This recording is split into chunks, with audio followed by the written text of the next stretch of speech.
부활하신 주님이 주시는 사랑과 평화가 여러분과 함께 하시기를 기원합니다. 지난 금요일 여러분 남북 정상회담을 어떻게 보셨습니까? 뉴스를 보시든지. 저는 컴퓨터 모니터를 가지고 그것 보느라고 설교 준비도 못하고 보고만 있었습니다. 어떻게 보이시던가요? 평화 위장 쇼로 보이던가요? 속임수로 보이던가요?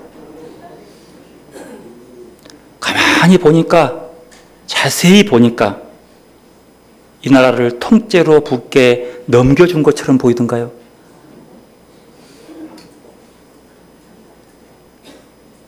그 선언문을 읽어 들어보니까 이 나라가 통째로 좌파에 넘어간 것처럼 보이던가요?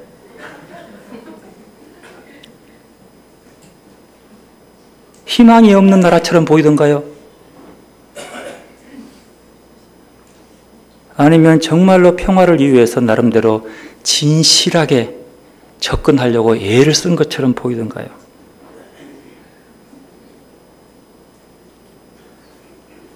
사람의 보는 눈이 이렇게 다를 수 있습니다.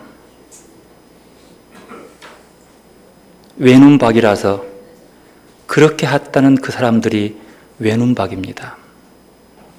한쪽 눈으로 보니까 두 눈을 뜨고 본 사람하고는 달리 보이는 거지요. 저는 개인적으로 참으로 감동이었습니다. 그냥 그 앞에서 나뿐만 아니라 많은 사람들이 그냥 그렇게 눈물만 흘리고 있었습니다. 그런데 저는 여기서 혹여라도 이후의 평가 속에서 우리가 기독교인이기 때문에 이름 있는 유명한 스타 목사들의 말에 혹시 넘어갈까 봐서 한 번쯤 짚고 가겠습니다. 27일자 미국 시사주간지 타임지, 제가 젊었을 때 많이 봤던 책인데 영어로는 보지 못하고 그 기사를 읽고 요약해 놓은 것을 읽었습니다. 그 작은 소제목이 한국의 보수적인 기독교들은 왜 북한과의 화해 무드를 반기지 않나? 라는 제목의 기사였습니다. 요약하면 이렇습니다. 온라인판 기사라고 하는데요. 남북 정상회담이 한반도에 새 시대가 열릴 것이란 새 희망을 불러일으켰지만 한국의 보수적인 기독교인들은 역사적으로 늘 그랬듯 북한과의 화해 무드가 불편하기만 하다. 한국의 나이 많은 보수적인 기독교인들은 지금도 전시와 마찬가지로 북한을 적으로 미국을 주요 동맹국으로 보는 정치적 견해를 유지하고 있다.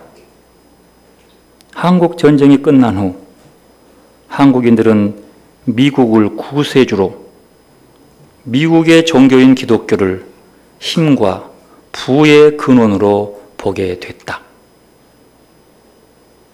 그러면서 그렇다고 모든 기독교인들이 반북 성향을 갖고 있는 것은 아니며 한국의 여러 기독교인과 기독교 단체들이 대북 지원을 하고 있으나 보수적인 기독교는 전체적으로 반평양, 친워싱턴 경향을 갖는다라고 진단했답니다.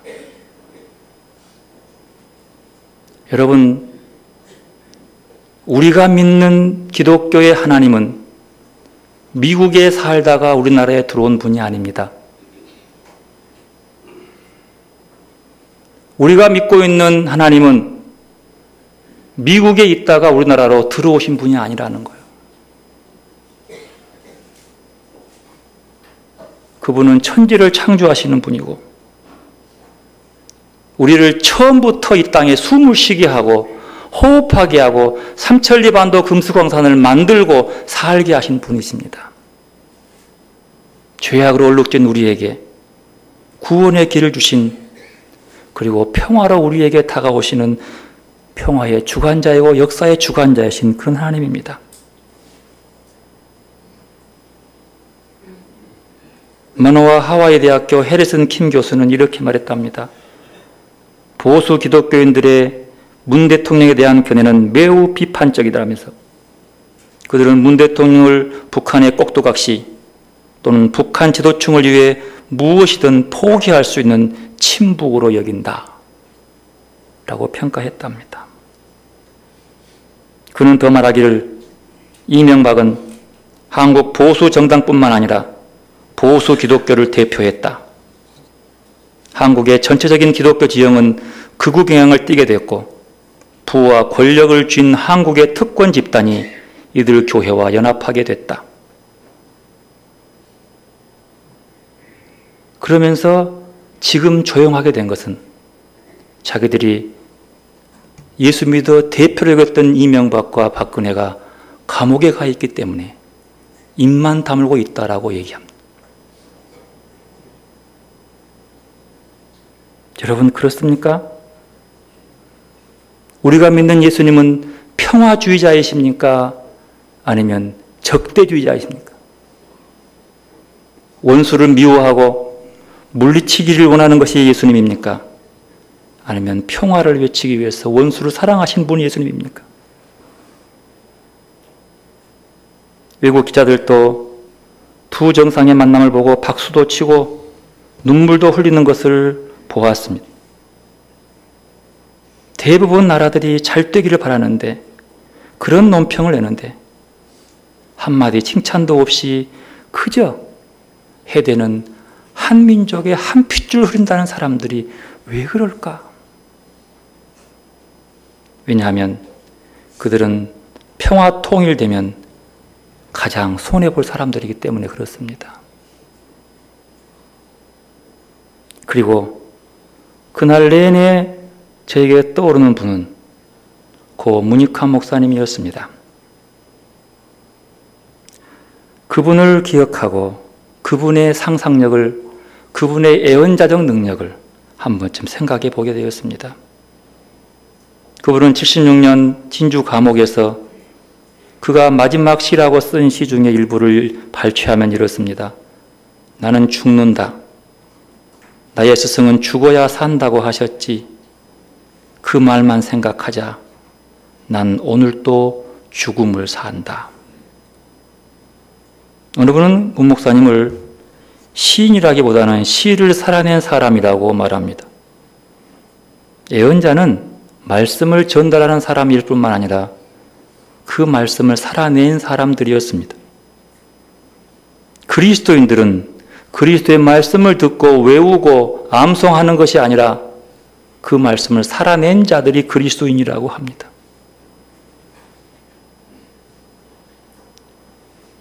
문익환 목사님을 빨갱이로 좌파로 목사 아닌 사람으로 취급했던 그 당시에 내가 알고 있는 수많은 유명한 목사들, 지금 그분에게 뭐라고 말할지 나는 잘 모르겠습니다. 저는 1989년 그분이 쓴 시 잠꼬대 아닌 잠꼬대를 읽고 이 나라를 바라보는 내 시각적인 닫혀진 세계가 새로운 세계를 맛보는 시간이었습니다. 나의 닫혀진 세계관을 뒤집어 엎고 새로운 눈으로 이 민족을 남과 북을 바라보는 계기가 그분의 시였습니다. 그리고 헌신적으로 써놓은 그분의 한 권의 시집은 충분히 내 마음의 틀을, 닫혀진 것들을 깨뜨리고 새로운 세상을 보게 만들었습니다. 히브리 민중사라고 하는 구약 성경을 읽는 그분의 책은 말씀을 읽는 눈을 새롭게 열어주기도 했습니다. 새롭게 출판된 히브리 민중사의 맨 앞 첫 페이지에 문재인 대통령의 글이 써 있습니다. 문 목사님은 제게 영원한 마음속의 어른입니다. 저는 그 말 한마디를 보면서 이분이 어떻게 이 나라의 민족과 남과 북과 통일을 바라보는 그분의 세계관을 한 편을 읽어볼 수 있었습니다. 이 시간 그의 아들인 문성근 씨가 낭송하는 1989년 잠꼬대 아닌 잠꼬대의 시를 좀 깁니다마는 한번 들어보시길 바랍니다. 잠꼬대 아닌 잠꼬대. 난 올해 안으로 평양으로 갈 거야. 기어코 가고 말 거야. 이건 잠꼬대가 아니라고. 농담이 아니라고. 이건 진담이라고. 누가 시인이 아니랄까 봐서 터무니없는 상상력을 또 펼치는 거야? 천만에 그게 아니라고. 나는 이 1989년이 가기 전에 진짜 갈 거라고. 가기로 결심했다고. 시작이 반이라는 속담 있지 않아.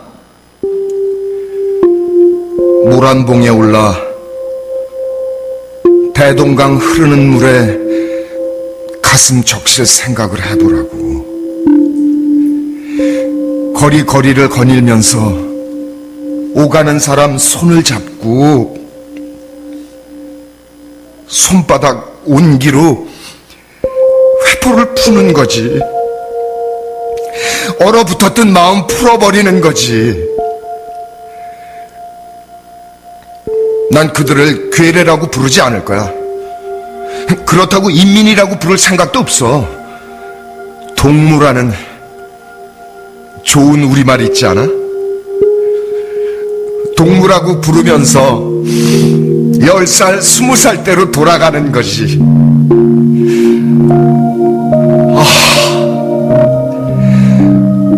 얼마나 좋을까.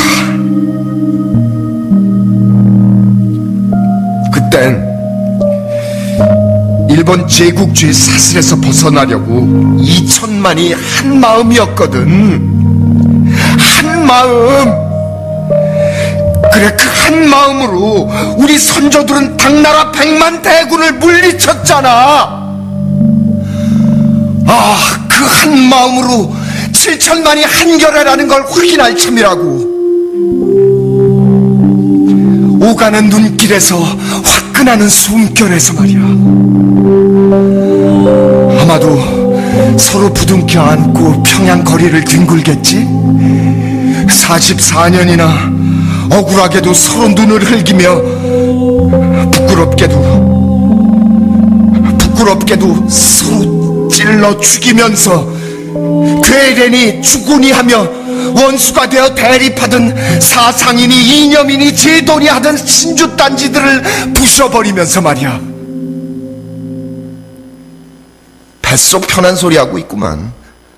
누가 자네 평양에 가게 한대? 국가보안법이 아직도 시퍼렇게 살아있다고. 객적은 소리 하지 말라고. 난 지금 역사 얘기를 하고 있는 거야. 역사를 말하는 게 아니라 산다는 건 말이야.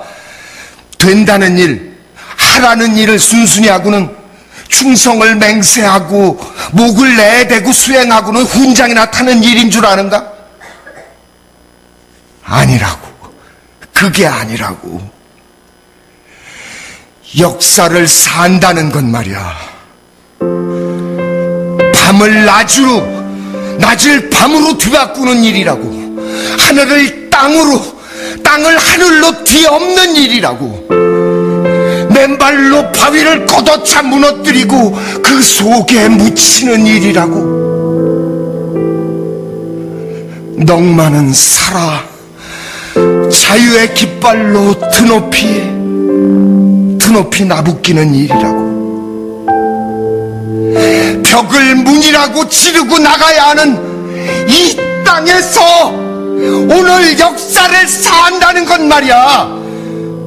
온몸으로 분단을 거부하는 일이라고. 휴전선은 없다 소리치는 일이라고. 서울역이나 부산 광주역에 가서 평양 가는 기차표를 내놓으라 이렇게 주장하는 일이라고. 이 양반 머리가 좀 돌았구만. 그래, 난 머리가 돌았다. 돌아도 한참 돌았다. 머리가 돌지 않고 역사를 사는 일이 있다고 생각하나? 이 머리가 말짱한 것들아! 평양 가는 표를 팔지 않겠음 그만두라고! 난 걸어서라도 갈 테니까, 임진각을 헤엄쳐서라도 갈 테니까, 그러다가 총에라도 맞아 죽는 날이면 그야 하는 수 없지. 구름처럼 바람처럼 넋으로 가는 거지.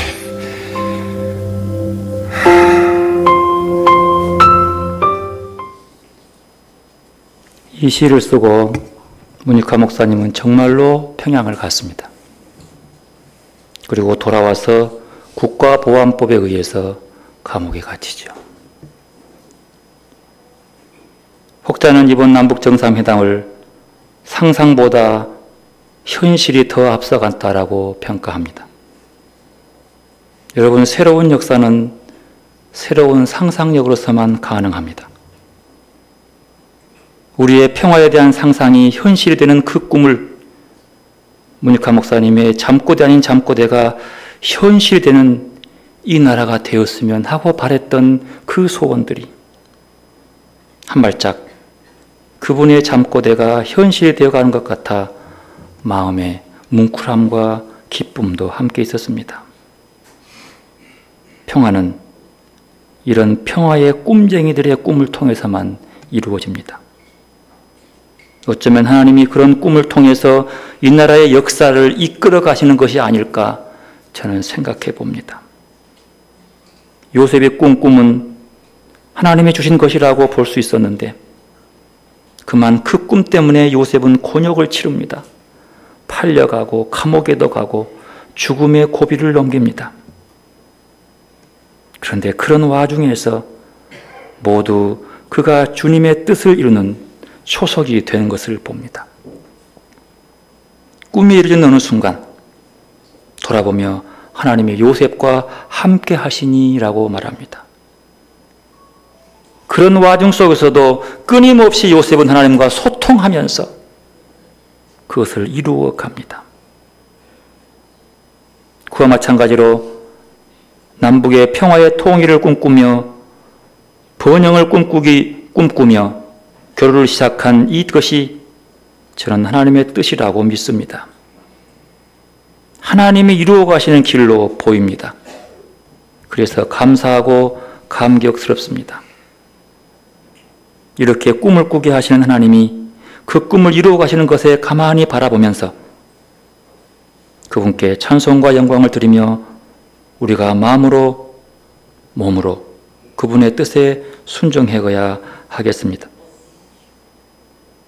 두려움에 떨며 스스로 갇혔던 자들에게 너희에게 평강이 있을지어다 라고 선언하신 부활하신 주님의 음성이 들려오는 것 같았습니다.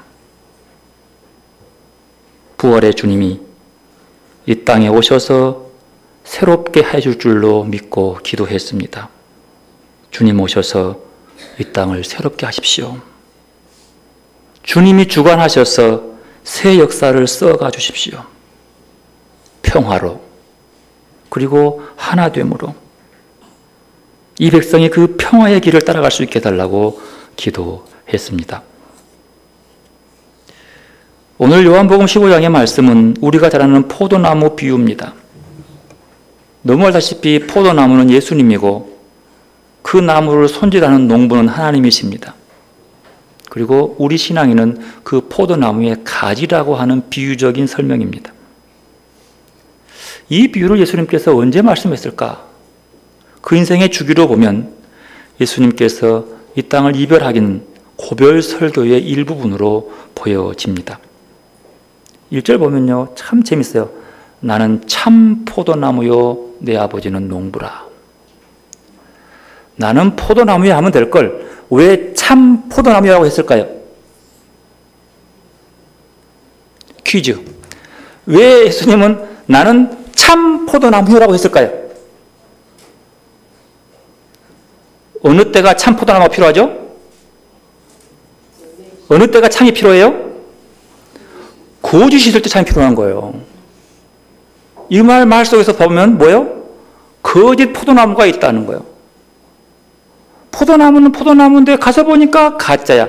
쉬운 말로 하면 포도나무인데 가서 보니까 들포도가 맺어 있는 거예요. 보통 구약 성경에서 이스라엘을 포도나무에 비유합니다. 여기서 포도나무는 포도나무에 포도원을 만들어서 포도원을 관리하는 의미에서의 포도나무입니다. 즉 말하면 이스라엘을 하나님께서 포도나무처럼 심어서 울타리를 만들어서 그 속에서 관리하고 보호하면서 그를 기르는 거예요. 그러면 농부가 포도원 울타리를 두르고 포도나무를 기르는 이유가 뭘까요? 여러분 포도나무 왜 길러요? 관상용으로 기릅니까? 그러면요. 포 따먹기 위해서 기르는 거예요. 그런데 그 포도를 좀 단포도를 열기를 바라겠어요? 신포도를 열기를 바라겠어요? 단포도를 열어야죠. 그래서 관리하고 병충해가 못 먹게 막기도 하고 막아주면서 돌봐줘. 양분을 주는 거예요. 튼튼하고 튼실한 맛있는 포도나무. 누가 봐도 이거다라고 맛있는 그 포도를 열기 바라는 거죠. 이 말은 지금까지 하나님께서 그 백성들을 그렇게 길러온 거예요. 즉 말하면 아름다운 하나님이 농부가 원하는 포도의 열매를 얻기 위해서 이스라엘을 심은 거죠. 애굽의 노예에서 그들을 이끌어내셔서 가나안 땅이라는 그 포도원에다가 그 백성들을 심었습니다. 기릅니다. 그들에게 먹이시고 키우는 거죠. 그 이유가 뭐예요? 참 포도 열매를 맺기 위해서 그러는 거죠. 그게 농부의 기대예요.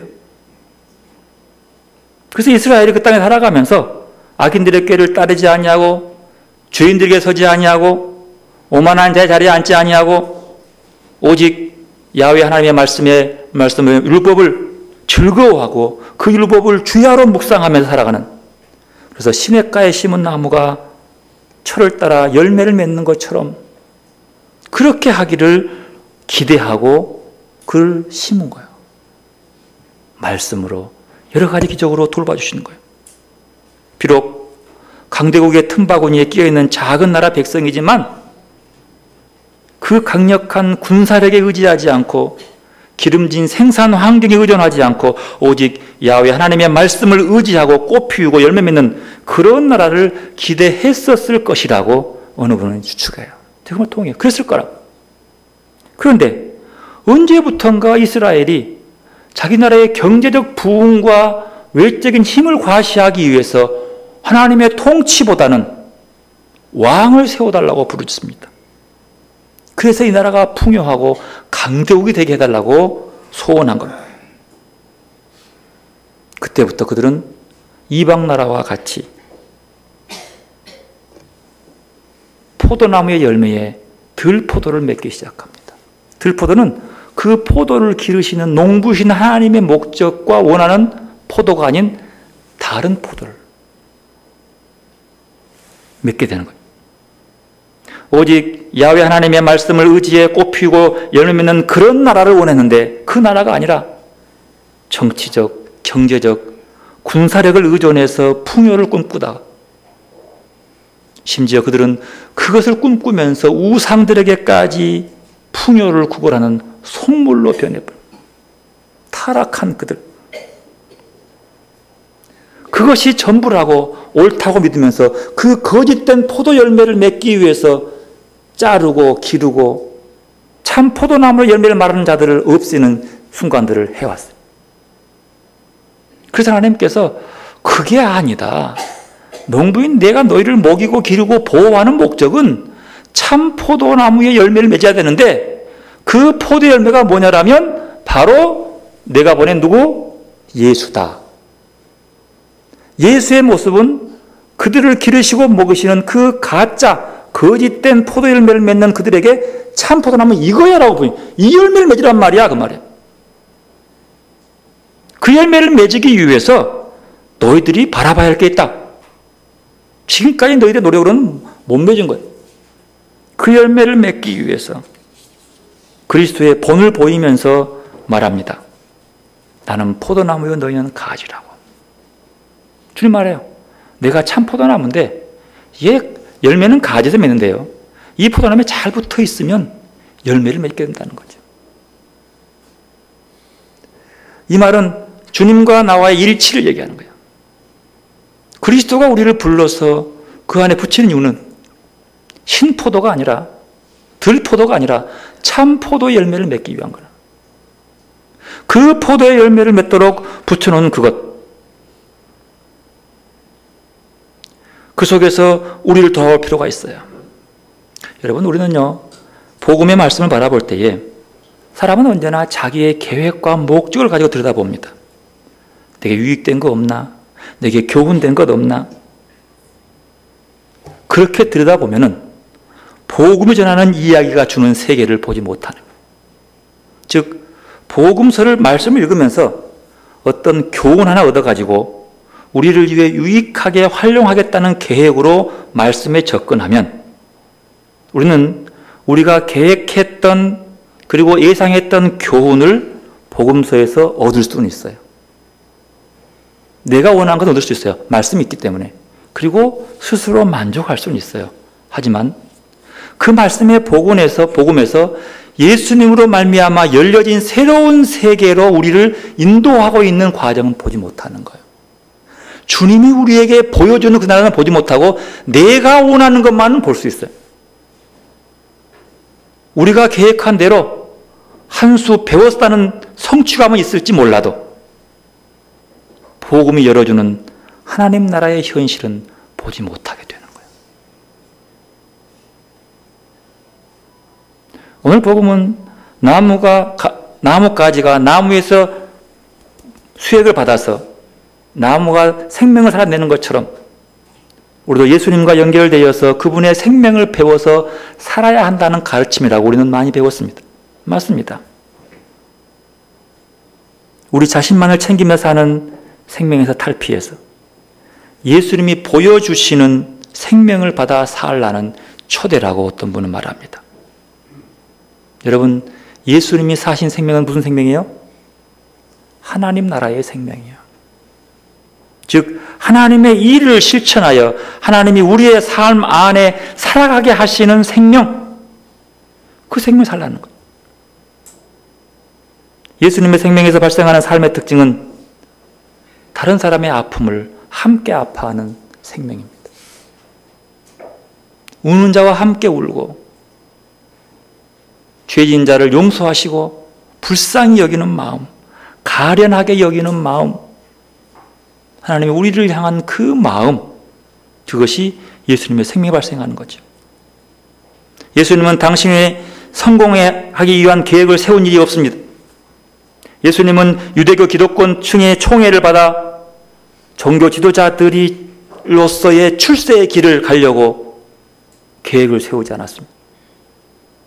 그분은 전통에 따라서, 관행에 따라서 무난하게 살아서 그들의 칭찬을 받으려고 하지도 않았습니다.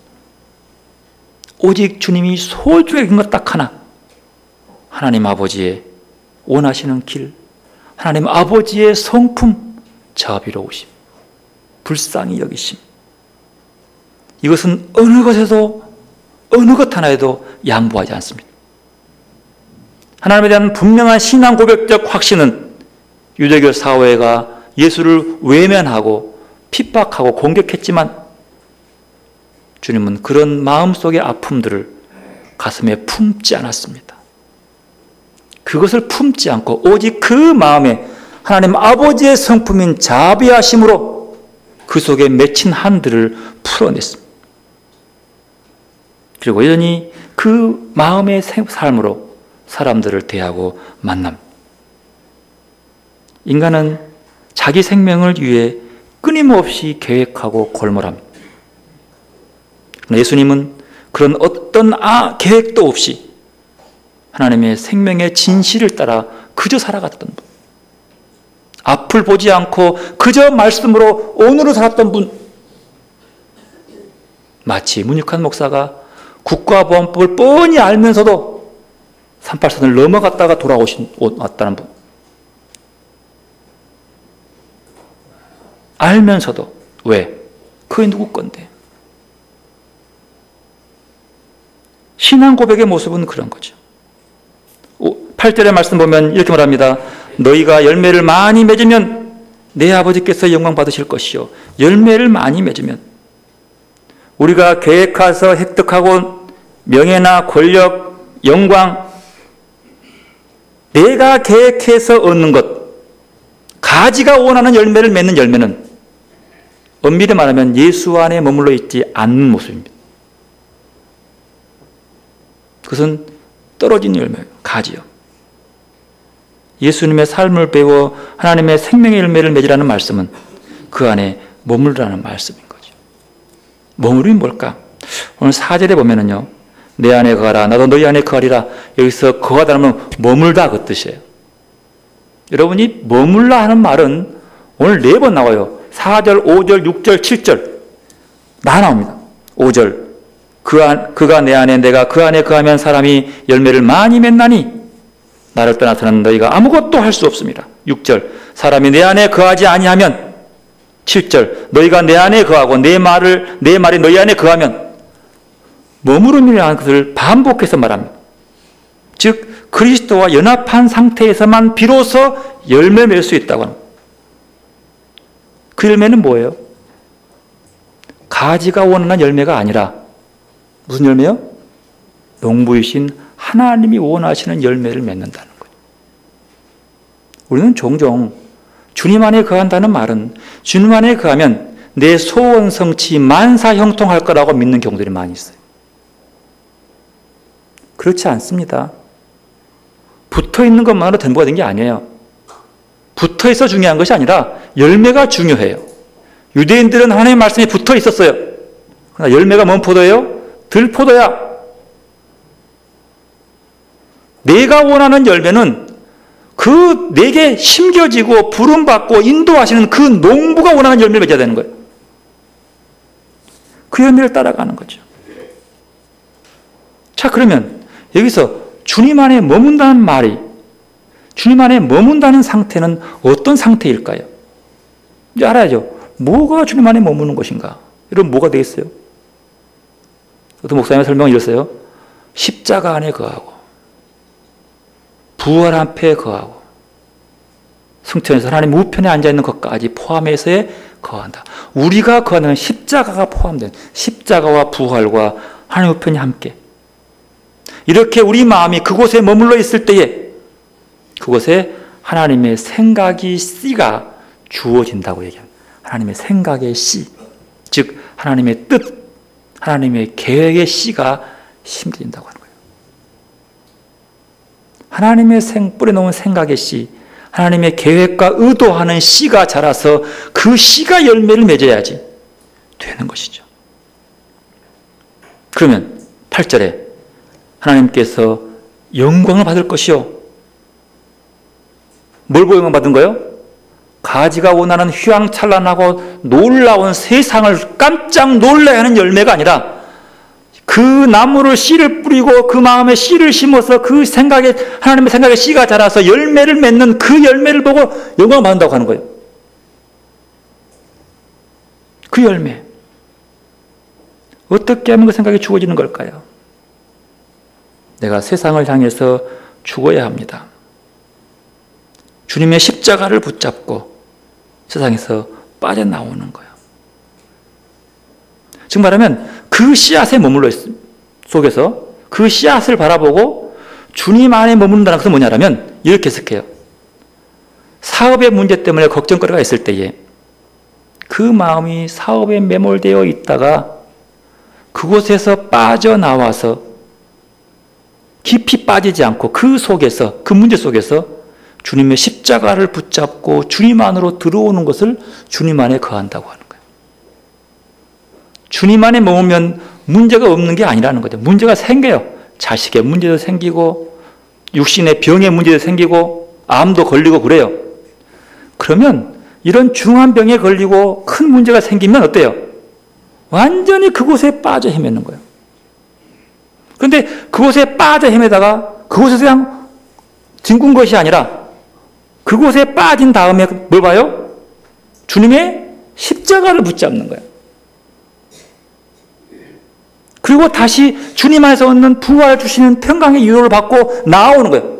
그 마음이 기쁘고 다시 새 힘을 얻고 여전히 나의 병은 안 낫고 있지만 내 삶의 문제 여전히 골치 아프지만 문제지만 그러나 나는 다시 한 번 더 그 속에서 빠져나와서 어디로?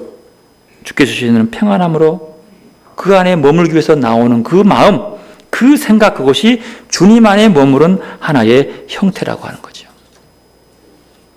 그러면 물어보십시다.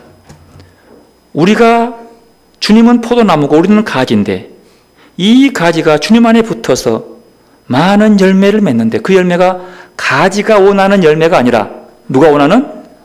농부인 아버지 하나님이 원하는 열매를 맺어야 되는데 그러면 하나님이 원하는 열매는 무엇일까요?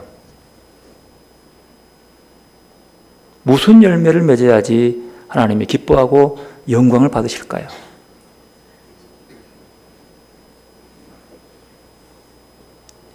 교회를 크게 지어가지고 수천억 들여서 지어가지고 수만 명이 예배를 드리고 찬송하면 하나님의 영광을 받으실까요?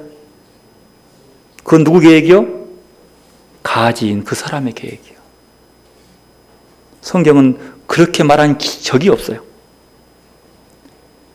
성경은 이렇게 말합니다. 요한일서 4장 7절부터 10절까지 말씀 보면 이렇게 말하죠.